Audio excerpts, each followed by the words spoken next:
intensitasnya mereka memang malam hari, apalagi menjelang maghrib. Karena kan banyak yang bilang orang tua dulu nggak boleh keluar rumah kalau mau maghrib. Tapi kalau budget yang dikasih sama si orang ini yang minta dukun santet kecil, biasanya kita bikin mereka ngalamin yang namanya kecemasan berlebihan, rasa takut. Jadi hawa yang kita buat. Kalau di dalam satu rumah seperti ada orang yang lempar pasir, ada bunyi ledakan gitu. Itu biasanya buhul yang kita kirim itu sudah nyampe ke rumah itu untuk dijadikan sasaran tempat target. Itu buhul itu kan bentuknya itu berbagai macam. Bisa setan kah yang kita kirim ke rumah target atau benda-benda yang bikin rumah itu jadi apes.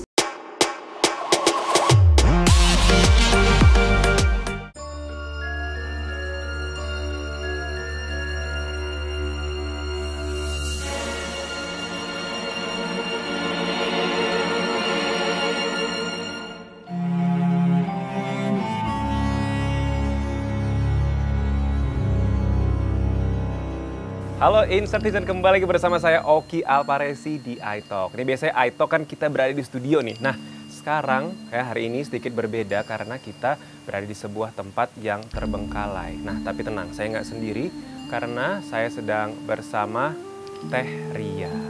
Teh Ria, apa kabar Teh Ria? Alhamdulillah baik. Baik ya Teh Ria? Alhamdulillah. Teh Ria mungkin baik, tapi saya nggak baik-baik ini. Takut nih, karena ini lagi menjelang maghrib nih Teh. Agak, memang bener nggak sih Teh sebenarnya kalau menjelang maghrib tuh banyak makhluk-makhluk halus yang baru keluar lah ibaratnya gitu? Ya intensitasnya mereka memang malam hari, apalagi menjelang maghrib. Karena kan banyak yang bilang orang tua dulu nggak boleh keluar rumah kalau mau maghrib. Oke, berarti ganti shift ya manusia sama Iya, makhluk halus ganti shift gitu ya. Nah Teh, sebenarnya Teh Ria ini asalnya dari mana sih gitu ya?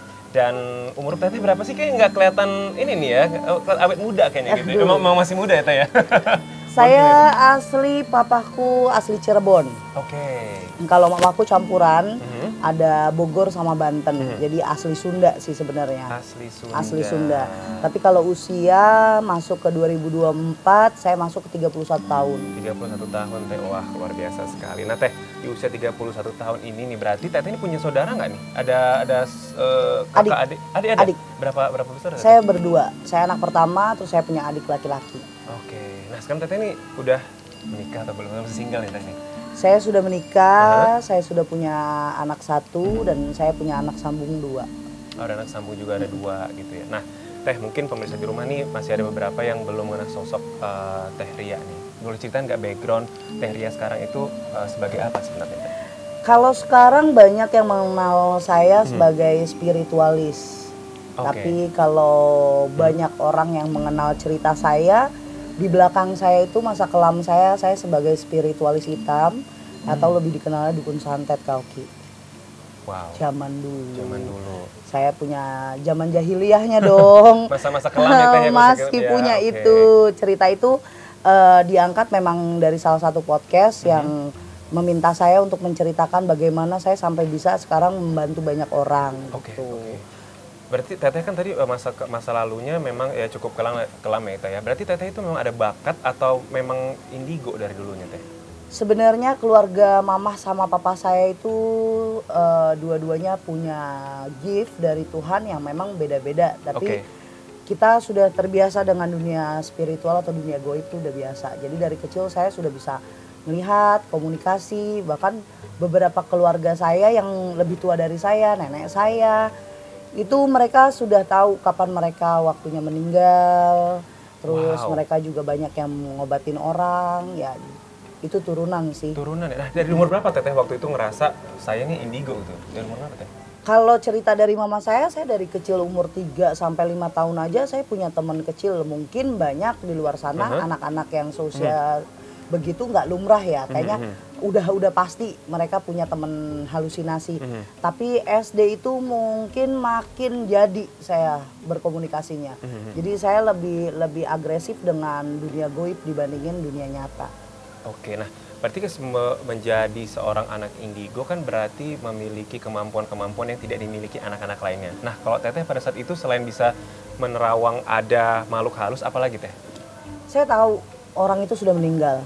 Karena gimana tahu orang sudah meninggal atau akan meninggal? Sudah, ya itu akan meninggal gitu. Jadi penglihatan saya itu wujudnya dia udah bukan manusia gitu. Tapi ada somethingnya, mungkin dia wujudnya ada pocongnya di tali kepalanya. Terus mukanya dia beda. Pokoknya aku tahu cirinya mereka itu sudah masuk ke 41 hari. 41 hari sudah sebelum terlihat. Kematian. Sebelum kematian sudah terlihat gitu ya Teh ya. Wah, luar biasa ya pemirsa saya ini agak cukup menyerang. Tapi sampai sekarang masih bisa Teh? Masih bisa. Oke, siap. Baiklah. Nah, Teteh tadi kan juga menyebutkan bahwa Teteh ini kan dulu masa lalunya cukup kelam, yaitu menjadi dukun ilmu hitam lah gitu ya. Apa sih sebenarnya alasan Teteh itu akhirnya terjun untuk menjadi dukun ilmu hitam Teh? Dendam. Ya. Dengan siapa Teh waktu itu dendamnya? Ibu saya. Kenapa? Apa yang dilakukan oleh Ibu Teh Ria waktu itu? Banyak orang yang sudah mengetahui cerita saya. Saya itu dari keluarga yang sebenarnya harmonis sekali, sangat harmonis. Tapi masa-masa papa saya sudah mulai sakit-sakitan karena papa saya punya riwayat diabetes dan hipertensi. Akhirnya sampai saya melihat dengan mata kepala saya sendiri mama saya punya selingkuhan. Saat papa saya sakit, stroke, barulah di situ saya melihat mama saya itu mengusir lah gitu ya, bahasa kasarnya, nyuruh kami, saya dengan papa saya keluar dari rumah. Dan di situ tekad saya makin bulat karena dari SMP sampai SMA itu memang dunia saya itu di dunia hitam. Saya melakukan ilmu kebal. Jadi saya punya guru silat yang ternyata itu dukun ilmu kebal. Nah, saya banyak cerita sama beliau, sama abah saya sering cerita. Sampai akhirnya saat saya memutuskan, iya kayaknya saya nggak bisa nih nahan rasa sakit saya. Kalau saya membunuh, saya pasti masuk penjara, kasihan papa saya. Kalau saya maki-maki atau marah sama mama saya, itu hal yang kayaknya aduh nggak akan pernah didengar. Akhirnya saya cerita saya dibawalah ke salah satu guru besarnya dari guru saya ilmu kebal ini. Akhirnya dikasih pilihan mau jadi orang yang bisa bikin orang lain kaya atau saya kasih penumbalan, terus ngipri itu memuja, atau saya mau jadi ilmu hitam, santet, teluh, guna-guna dan sebagainya. Saya milih itu dulu. Teteh memilih jalur yang ilmu hitam tadi, yang dimana bisa menyantet orang. Ya. Untuk dendam, untuk membalaskan dendam kepada sang ibu. Ya. Berhasil nggak Teh waktu itu? Enggak. Nggak berhasil? Enggak. Boleh ceritain nggak Teh itu gimana waktu itu prosesnya Teh? Kenapa dibilang nggak berhasil? Karena setiap saya ngeliat foto mama saya dan saya mau menyakiti beliau, perasaan saya nggak bisa. Sedendam apapun, tapi Teteh tetap merasa itu adalah ibu Teteh. Saya menolak itu dan saya melampiaskannya kepada orang-orang yang datang ke tempat saya untuk membalaskan dendam-dendam mereka. Jadi kalau saya nggak bisa saat itu buat balas dendam ke orang tua saya, ada orang yang datang minta A, saya lampiasinnya ke dia. Langsung ke orang yang tadi minta itu tadi. Oke, nah Teh, saya juga penasaran gitu Teh. Nah, sebagai seorang dukun ilmu hitam, ada ritual-ritual khusus nggak Teh yang dijalankan setiap harinya mungkin Teh? Ritual khusus pasti ya, kita pasti punya ritual khusus ya. Kalau setiap harinya ya pasti tetap butuh teman, kayak bunga 7 rupa, itu teman-teman kita. Karena itu pasti harus ada. Harus ada setiap hari? Iya, terus darahnya itu boleh milih. Dari ayam cemanika, terus ada kambing cemanika, atau ular, tergantung sama kebutuhan si yang minta. Oh, tapi nanti ketika orang itu datang ke Teteh, mereka harus membawa darah ayam cemani atau kambing tadi ya? Hidup-hidup. Saya yang proses. Karena itu nggak boleh dipotong. Itu harus digigit. Mohon maaf, gigit gimana Teh? Ayam sama ular itu lehernya atau pas kepala itu harus kita gigit. Teteh yang gigit? Iyalah. Astagfirullahaladzim, serem banget Teh. Mantep ya? Serem sih Teh, nggak mantep Teh. Mohon maaf Teh. Ya namanya manusia sudah dimasuki sama iblis seperti itulah. Oke. Nah, untuk ilmu kebalnya penasaran juga nih Teh. memang bener-bener kalau misalnya kita belajar ilmu kebal itu memang sama sekali nggak bisa dibacok teh. Ya kalau yang benar-benar itu mengikuti apa ya kayak ritualnya. Tapi kan kalau zaman sekarang dapat minyak wangi, terus dapat yang digesper, itu mah bullshit. Tapi kalau saya melakukan itu selama 41 hari, ada puasanya, ada yang harus saya jalani, saya lakuin. Ya saat itu dari SMP sampai SMA, bahkan sampai lulus itu saya dikenal di Jakarta untuk basis tawuran. Dan itu ya alhamdulillah nggak kenapa-napa, nama saya besar, saya ditakuti banyak orang. Karena prinsip saya cuma satu saat itu, saya perempuan tidak mau dianggap remeh sama laki-laki. Ini laki-laki yang saya harus tunjuk. Wow, woman empowerment ya. Nah, tapi sekebal apa sih teh kalau boleh tahu? Misalnya kayak di jepret, dibacok itu enggak? Kecuali peluru. Saya belum coba untuk peluru. Tapi kan kalau anak zaman tahun 2005 sampai 2011 itu kan nggak mungkin bawa pistol ya. Ya, betul. Ya kalau cuma celurit-celurit doang mah aman. Jadi kayak misalnya giniin nggak kegores dikit pun teh? Enggak, saya suka nyoba gitu kalau di rumah motong apa gitu. Ya saya silet-silet gini. Kayak tumpul aja gitu? Iya, biasa aja. Wow. Kalaupun kegores, kita keluar darah, saya buru-buru langsung bilang sama Abah, kenapa gue bisa berdarah kayak gitu? Terus ditanyain, apa yang kamu lakuin? Oh iya, saya lupa kalau saya masuk masjid. Masuk masjid nggak boleh? Itu pantangan apa aja teh? Tadi kan kita udah ngomongin ritual, harus ada ayam cemani dan ada kembang 7 rupa gitu. Nah, kalau misalnya yang tidak boleh dilanggar itu apa teh? Selain tadi masuk masjid nggak boleh? Masuk masjid nggak boleh, terus mengucapkan lafaz atau asma-asma Allah nggak boleh, apalagi mengaji, pantangan banget. Itu pantangan bener-bener mengabdi kepada setan itu. Ya, karena kalau kata orang nggak boleh makan sate sama tusuk. Nah, enggak, saya lakuin. Lewat jemuran gitu? Enggak juga. Enggak ya? Sebenarnya kalau lewat jemuran takut nyangkut aja. Nyangkut aja kali ya, gitu ya. Tapi kayak makan pisang, terus apa yang lain yang menjadi sebuah mitos tuh enggak. Saya tetap lakuin itu karena itu terlalu keciri banget ya sama orang. Itu kan cerita zaman dulu urban legendnya kalau pakai sate nggak boleh langsung karena pakai susuk lah apa enggak. Saya malah yang lebih kerengkinya saya, takutnya saya itu kalau ngedenger di sekolah itu ada yang namanya tadarusan, saya agak sedikit jiper, aduh gimana nih. Dan itu beberapa kali karena kebetulan saya itu tilawah juga, saya qori. Nah mau nggak mau saya harus baca Quran. Nah itu setiap saya habis baca Quran pasti pulang sekolah saya harus minta ke Abah. Ya gimana, karena itu harus dapat nilai, Bah. Ya diisi lagi, 2 hari saya ngisi lagi. Berarti segala macam bentuknya religius tidak bisa dan akan hilang lagi gitu ya. Nah, Teteh kan ini memang sudah terkenal dan mungkin banyak orang yang mungkin berguru atau juga menemui Teteh untuk membalaskan dendamnya. Pasiennya sehari bisa berapa banyak sih Teh? Zaman dulu itu pasienku malah sedikit sebenarnya. Sehari itu bisa dihitung 3 sampai 5 orang. 3 sampai 5 orang. Tapi kebanyakan mereka itu langsung ekstrim, jadi kayak langsung minta membunuh. Nyantet gitu Teh. Terus atau bisa orang itu jadi wayang itu yang enggak ya hidup segan mati tak mau di atas kasur kayak orang lumpuh, dibilang sama dokter nggak ada penyakitnya tapi dia nggak bisa ngapa-ngapain. Aku gitu Teh. Nah yang paling terserem apa Teh santet yang pernah Teteh lakukan yang paling serem tuh apa Teh? Dia itu menyiksa orang. Menyiksa orang dari jauh gitu Teh? Ya jadi dia nggak mati-mati kayak kita bikin nggak bisa mati. Tapi kita siksa, dia nggak bisa ngapa-ngapain juga, dia tidak bisa nikmatin hidup, tapi ngerasain setiap hari sakit. Itu apa yang kita lakukan? Pakai boneka kah atau pakai medium? Voodoo. Berarti kayak di film itu bener ya Teh ya? Ya memang bener, cuma banyak orang kan menggambarkannya tentang ritualnya aja yang beda. Karena memang ritual itu tidak boleh 100% kita tayangkan. Oke.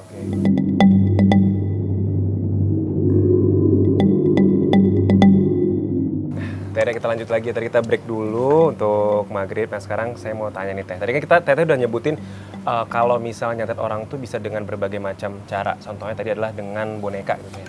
Tapi Teh, ciri-ciri kalau misalnya orang terkena santet tuh ada macam-macamnya nggak? Atau ada stage tahap-tahapnya nggak? Ada, pasti ada tahap-tahapnya karena yang namanya spiritualis hitam itu atau dukun santet itu nggak mungkin langsung nembak si target. Ya sebenarnya tergantung sama permintaan sih kita ya. Tapi kalau budget yang dikasih sama si orang ini yang minta dukun santet kecil, biasanya kita bikin mereka ngalamin yang namanya kecemasan berlebihan, rasa takut. Jadi hawa yang kita buat. Di satu rumah itu atau di badannya si target ini hawanya dia kita bikin takut, cemas, gelisah, terus rasanya tuh udah mencium-cium dia kok di rumah sendiri tuh rasanya panas, nggak nyaman. Dan yang paling pertama terlihat jelas itu kalau di dalam satu rumah seperti ada orang yang lempar pasir, ada bunyi ledakan gitu. Itu biasanya buhul yang kita kirim itu sudah nyampe ke rumah itu untuk dijadikan sasaran tempat target. Jadi kita tuh lemparnya itu buhul itu kan bentuknya itu berbagai macam. Bisa setan kah yang kita kirim ke rumah target atau benda-benda yang bikin rumah itu jadi apes. Sial terus gitu Teh ya. Waduh, agak serem juga ya Teh. Nah, kalau misalnya Teh, kalau Teteh itu kan ibaratnya ngirim, bisa dibilang malapetaka lah ya, ke orang yang dituju gitu. Teteh sendiri ada imbalannya nggak? Maksudnya Teteh itu harus apa? Harus mengorbankan apa gitu? Harus menumbalkan apa gitu Teh? Kalau untuk cuma nyakitin atau bikin orang depresi, gila, sakit, sampai kelumpuhan itu nggak ada yang terlalu parah ya yang saya kasih gitu. Paling ya tetap harus beli ayam, ya darah-darahan, bentuknya darah-darahan. Tapi kalau untuk mematikan target baru, itu saya harus menumbalkan gitu. Yang ditumbalkan sebenarnya diri saya sendiri. Saya itu memang tidak diperbolehkan untuk hamil. Selama jadi dukun itu Teteh nggak boleh hamil, Nggak kenapa boleh. Teh? Karena ya selalu dalamnya saya atau janin saya kebuang, hilang gitu Teh? aja. Iya. Jadi pada saat Teteh menjadi dukun itu kalau mengandung hilang aja gitu? Apa pernah nggak waktu itu merasa hamil terus tapi tiba-tiba kempes hilang gitu? Sering. Karena saya menikah itu dulu di tahun 2015. Terus beberapa bulan kemudian saya tidak menstruasi. Saya tes pack ternyata saya hamil tapi saya nggak bilang-bilang karena saya tahu saya sudah bersumpah itu pasti akan hilang. Dan benar 3 bulan kemudian cuma darah aja ngalir kayak saya pendarahan. Saya lihat perut saya oke, udah nggak ada. Karena di dalam satu ritual kita mematikan orang itu ada yang namanya kita harus makan janin. Jadi saya memakan janin atau saya memakan hari-hari. Pilihannya 2 itu. Tergantung abah atau guru saya menyediakan apa. Berarti pengorbanannya cukup besar ya Teh ya? Nggak bisa memiliki keturunan selama menjadi ibaratnya dukun ilmu hitam gitu Teh. Nah, tapi sebenarnya Teh, penasaran juga ketika orang datang ke Teteh nih untuk bisa dibilang mau nyantet keluarganya atau misalnya kolega bisnisnya gitu. Paling gede atau paling banyak yang Teteh selama Teteh ingat itu alasannya kenapa Teh mereka? Kalau untuk kolega, teman biasanya ngerasa iri atau ngerasa dirinya dia diikut campurin. Tapi yang saya lihat mereka itu orang-orang yang nggak berani bersaing. Jadi contoh dia mau nikam temannya dia karena dia kalah saing, harusnya dia yang jadi manajer atau jadi direktur tapi temennya. Nah itu pengen dibikin lumpuh, dibikin sakit. Biar gitu. dia yang naik. Iya. Secara langsung seperti itu. Nah itu kalau balas dendam ya Teh ya. Tapi kalau misalnya, kan ada juga nih saya sering lihat kalau misalnya dukun tuh bisa bikin kaya. Nah itu beneran Teh ada? Kalau yang bikin kaya itu kan kita ada yang namanya penumbalan, terus kita ada yang namanya pesugihan. Itu penumbalannya masuk ke ranah pesugihan. Terus kita juga ada ngipring itu kan kita memuja. Nah sebenarnya kekayaan yang kita kasih ini semu. Kenapa kita bilang semu? Itu ada garansinya. Oke. Dan itu ada batas waktunya. Garansinya itu ya kalau dia nggak bisa ngasih apa yang dibutuhkan. Contoh dia minta kepala kambing. Saya minta setiap malam ini kamu harus menyediakan kepala kambing atau kepala kerbau. Dia tidak bisa memberikan, garansinya badannya dia yang harus dijadiin tumbal. Jadi semuanya semu. Dan itu harus di-maintain terus. Kalau enggak dianya hilang atau kekayaannya hilang? Kekayaan juga hilang? Dua-duanya. Dua-duanya? Bisa kekayaannya hilang duluan terus dia jadi gila akhirnya mati. Oh my god.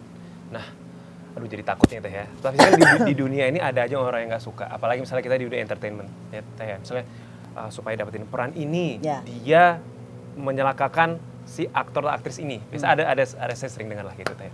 Nah, gimana caranya kalau kita tuh supaya kebal lah dari namanya santet? Ya selain pasti beribadah kepada Allah Subhanahu wa taala Teh ya. Apa misalnya Teh? Lebih menjaga lagi aja etika, adabnya, mulutnya. Memang benar perumpamaan kata mulutmu harimaumu. Karena dimulai dari ucapan kita mungkin nyinggung. Tapi terlebih dari itu kita harus lebih banyak nih lebih banyak berpikir positif. Betul banget. Nggak boleh overthinking. Oke. Dan apapun yang masuk ke badan kita, memang kalau kita tahu di dalam kedokteran kita sakit nih, tapi di kedokteran itu tidak ada penyakitnya sama sekali, kita nggak boleh panik. Oke. Berarti kita istikharah atau cari ikhtiar ke tempat yang lain. Kita sudah ke para alim ulama, kita coba untuk terapi badan. Apa terapi badan? Kita butuh tempat untuk jaga kepercayaan yang kita punya. Kayak contoh kita sakit, nggak semua orang kan bisa percaya.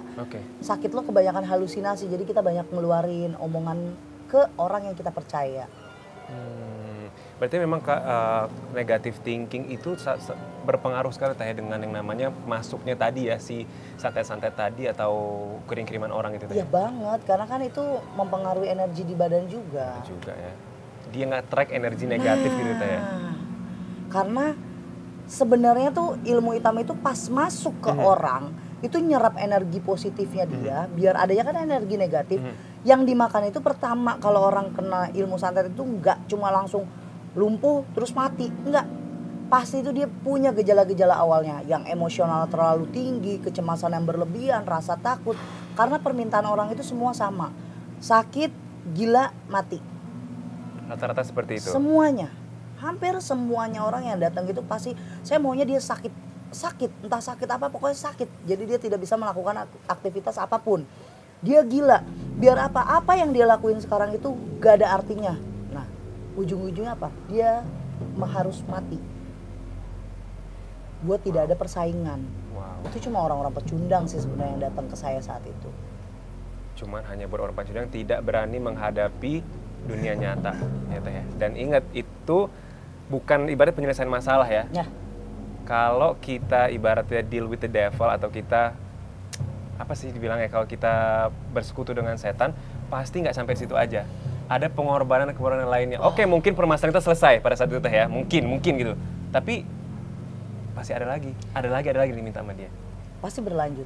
Karena kalau saya ngerjain itu, pasti kan si korbannya ini dapat pengobatan dong dari spiritualis.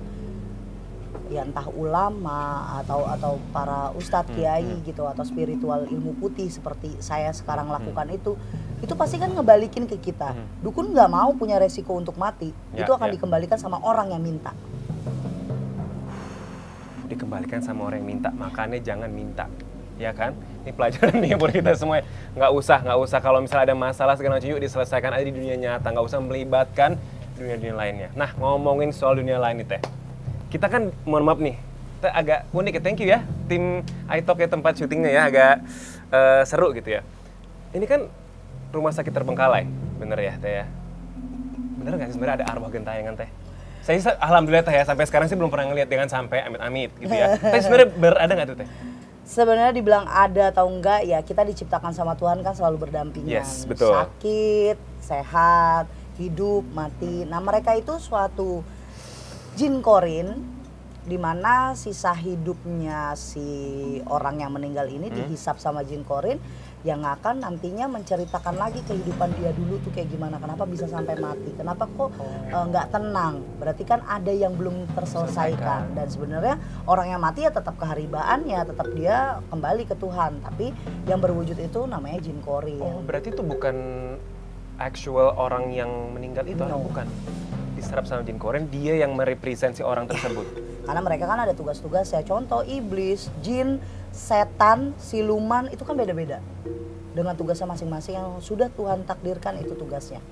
Oke, tapi jin korin tuh, mohon maaf ya, jadi ngomongin, ada nggak sih nih Teh ngomong? Saya ngomongin nggak apa-apa nih ya, ngomongin ya, mereka nih? Nggak apa-apa ya, nggak boleh ya. Nah, mereka itu ganggu nggak Teh? Kalau yang di sini lebih ke arah ganggu karena iseng ya. Iseng aja. Iseng karena memang saat mereka meninggal di sini tuh banyak aktivitas banyak. Terus yang saya lihat memang dulunya saat ini masih aktif, memang banyak orang yang jorok. Jorok itu dalam arti melakukan hal-hal yang nggak baik di sini. Ya bisa dia buang sampah juga sembarangan, suatu tempat itu benar-benar kotor gitu. Terus apalagi di sini banyak sisa-sisa peninggalan bau darah. Karena kan banyak yang luka. Ya, darah itu tanda loh, dan jejak itu walaupun udah dibersihin kayak gimana pun, darah itu akan kecium sama dia, keserap. Nah itu yang nantinya akan diceritakan kenapa dia bisa meninggal karena kecelakaan gini, itu jin korin tugasnya. Oke. Nah, kalau kita kan sebenarnya agak serem kalau misalnya di rumah sakit terbengkalai atau gedung-gedung terbengkalai. Tapi mitos atau fakta nih Teh, kalau pasar itu banyak energi negatifnya? Oh, sangat fakta. Hah, kok bisa Teh? Gini, Kak Oki, di pasar itu memang tempatnya jual beli. Oke. Tapi kebanyakan penjual yang jual jajakannya di situ hanya untuk pakaian apa ya? Dia cuma buat alih-alih aja. Kalau dia itu seorang penjual, tapi sebenarnya dia memiliki kekayaan atau kemampuan dengan ngipri. Ngipri itu pemujaan.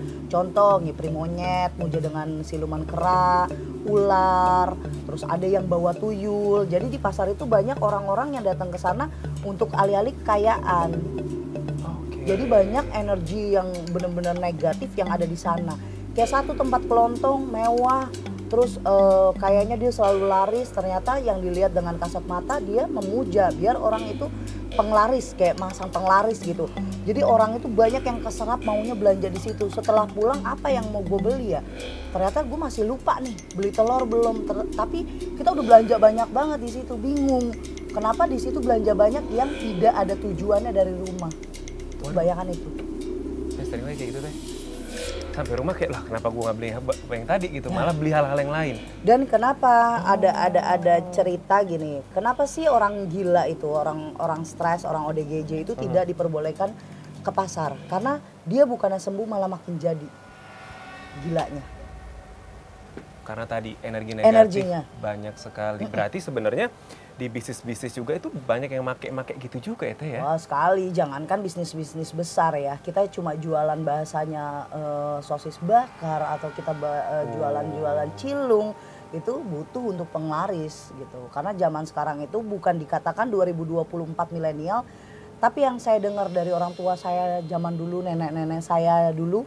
Pernah mereka cerita sama saya nanti di tahunnya semua kendaraan bisa di atas atau bisa terbang, itu malah zamannya makin jahiliyah.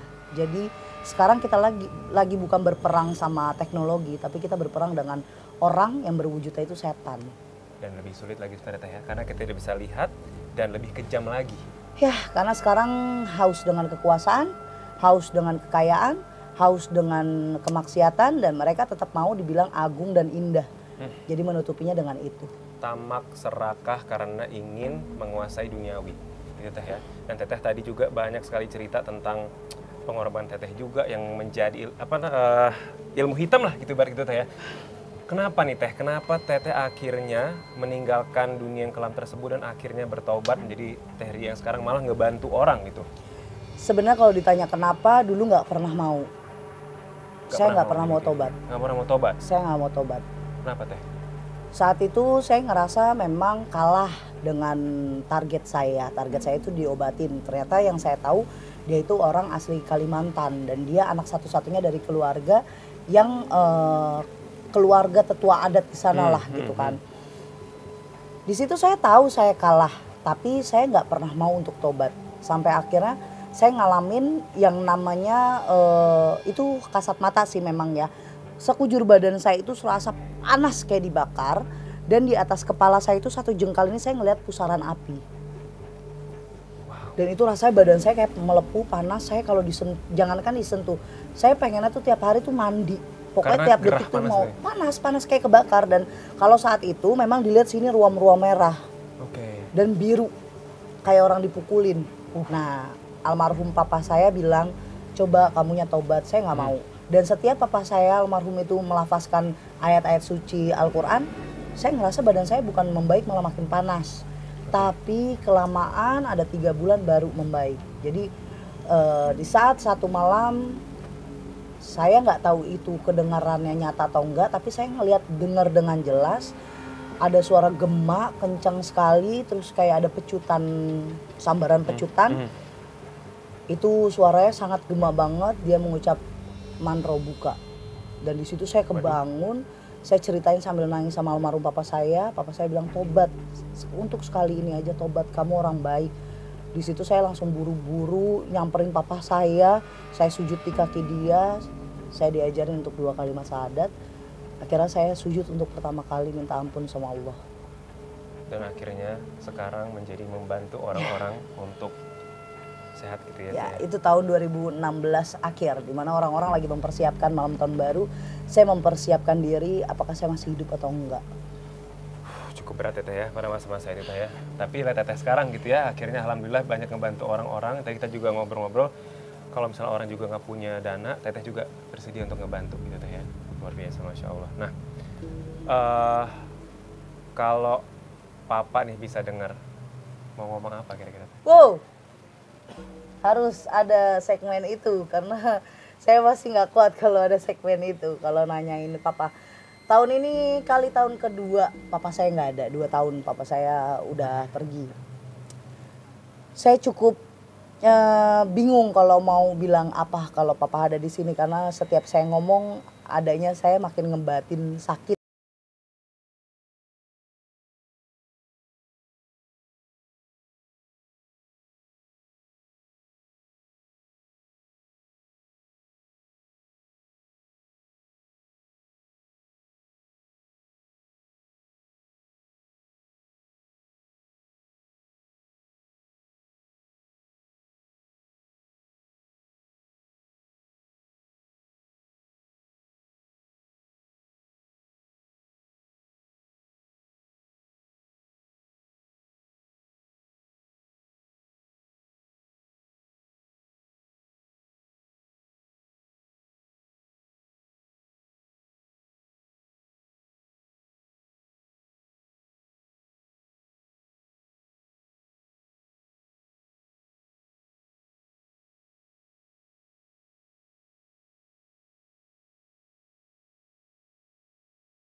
Aku sama suami itu dia nggak tahu kalau aku orang bisa, karena kan saat itu 2020 aku sudah hijrah ya. Dia taunya aku yang galak, yang terlalu tomboy banget gitu kan. Terus sampai satu waktu saya bermimpi ada kakek-kakek bawa tongkat dengan cuma pakai kaos kutang dan sarung gitu nyamperin saya, dan dia menceritakan semua kehidupan suami saya. Terus saya disuruh untuk menjaga dia dan keluarganya. Sampai akhirnya saya cerita sama suami saya diem. Saat itu kan kita masih pacaran. Diem, terus akhirnya saya memutuskan untuk menikah siri dulu sama dia. Karena saya nggak mau menimbulkan yang namanya apapun itu banyak omongan orang. Karena kan saya statusnya saat itu janda gitu. Saya saat itu sudah janda. Saya pernah menikah, saya pernah divorce sama laki-laki yang sangat mensupport saya di dunia hitam. Karena mantan suami saya itu penggila narkoba, dan uang-uang saya itu habis sama dia, dan dia yang suka support saya kalau untuk membunuh orang biar dapat uang gitu kan. Akhirnya saya ceritain apapun itu ke suami saya sekarang. Dari mimpinya dia cuma diem. Saya disuruh kasih tahu lagi kalau mimpi apa. Sampai akhirnya saya sudah nikah, saya lihat mertua saya ngobrol, dan ternyata mertua saya orang bisa. Dan ternyata yang di mimpi saya itu almarhum kakeknya suami saya.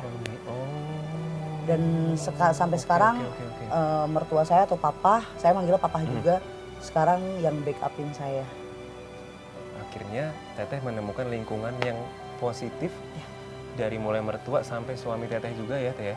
Luar biasa teh. Kalau orang di TikTok suka bilang dimanapun perempuan itu yang dipengenin punya suami sayang dan mertua yang support dan sayang sama istri gitu. Benar. Dan saya ngedapetin karena saya lebih cinta, sayang saya sama mertua saya. Saya dapetin yang namanya utuh dari orang tua itu baru saya ngerasain dari mertua saya. Saya disupport apapun, saya didoain.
Karena saya masih hafal apa yang harus saya lakuin.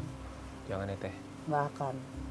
Istiqomah, bismillah ya teh ya. Insya Allah, selagi kalau saya punya janji, siapapun boleh nyakitin saya, tapi jangan pernah nyakitin anak saya. Itu adalah naluri seorang ibu ya teh ya. Karena saya menjaga dia dengan dari saya hamil Cila itu berat Kak Oki. Karena banyak orang yang datang sama saya minta ilmu hitam juga, tapi saya lagi ngandung anak saya. Akhirnya saya gimana caranya biar anak saya nggak diambil, karena kan punya ketakutan yang lalu yang kan. lalu, ya betul. Saya takut anak saya diambil, saya kuasain. Terus saya setiap bulan itu gimana caranya harus hatam Quran biar anak saya tetap terjaga. Iya, saya yakin Tuhan yang menjaganya. Sampai sekarang lahir jadi anak yang sangat cerewet dan pintar. Kayak ibunya nggak? Mudah-mudahan lebih baik dibanding saya. Cerewetnya maksudnya. Nah, Teteh kan dari 2013 sampai 2016, apalagi 2019 itu yang paling kelamnya gitu Teh ya, Teh Cita. Teteh ada ketakutan nggak sih ketika nanti meninggal? Apakah hal-hal yang Teteh lakukan itu nanti akan bikin Teteh sulit meninggal? Atau bikin Teteh nanti, apalah gitu, takut nggak sih Teh sebenarnya kalau meninggal? 2018 saya takut itu. Gimana? Apa yang kita takutkan? Saya takut nggak pernah diterima sama Tuhan. Saya takut tidak bisa kalau masuk ke surga kayaknya aku terlalu meminta banget. Setidaknya saya diterima sama Tuhan aja untuk mati yang soleha. Saya takut sama kematian. Tapi setelah saya jalan, sekarang saya lagi mempersiapkan itu. Saya selalu bilang sama suami saya, kalau saya mati, jagain Cila. Saya juga bilang sama asisten saya, Om Vicky, kalau suatu saat nanti Tuhan memang sudah menentukan saya harus pulang, saya ketemu sama papa, tolong jagain anak saya sama suami saya. Jadi sekarang saya udah gak takut, karena saya yakin kematian itu cuma nunggu aja waktunya kapan. Mau yang muda, mau yang tua, itu udah ditentuin. Jadi saya sudah mempersiapkan itu. Sedang mempersiapkan. Kita semua mempersiapkan itu teh, karena kita nggak tahu kapan datang ajal tersebut. Kalau teteh sendiri bisa tahu nggak teh ajal sendiri? Saya nggak mau pakai itu. Nggak mau pakai untuk tahu teh. Biar itu rahasia Tuhan ya teh ya. Sampai sekarang pun sebenarnya kalau mau menerawang orang itu, saya agak pilih-pilih kata.